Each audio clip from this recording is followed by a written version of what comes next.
If I had to describe alfajores to you, I will say they're heavenly, crumbly, and absolutely delicious. They were some of my favorite cookies when I was growing up, and I'm sure they can be your favorite too. Alfajores are a type of cookie sandwich very popular throughout Latin America. They are made by two delicious crumbly cookies and a thick layer of dulce de leche. Kind of like a melting moment, but a lot more scrumptious. These get their soft texture by mixing plain flour with cornstarch. For this version, I decided to add a floral note by incorporating lavender buds into the cookie dough.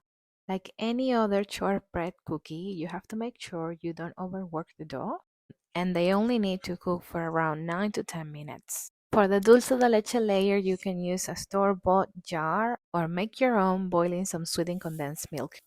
Time to fill the alfajores. I was so surprised by how good lavender and dulce de leche go together. You really have to try this.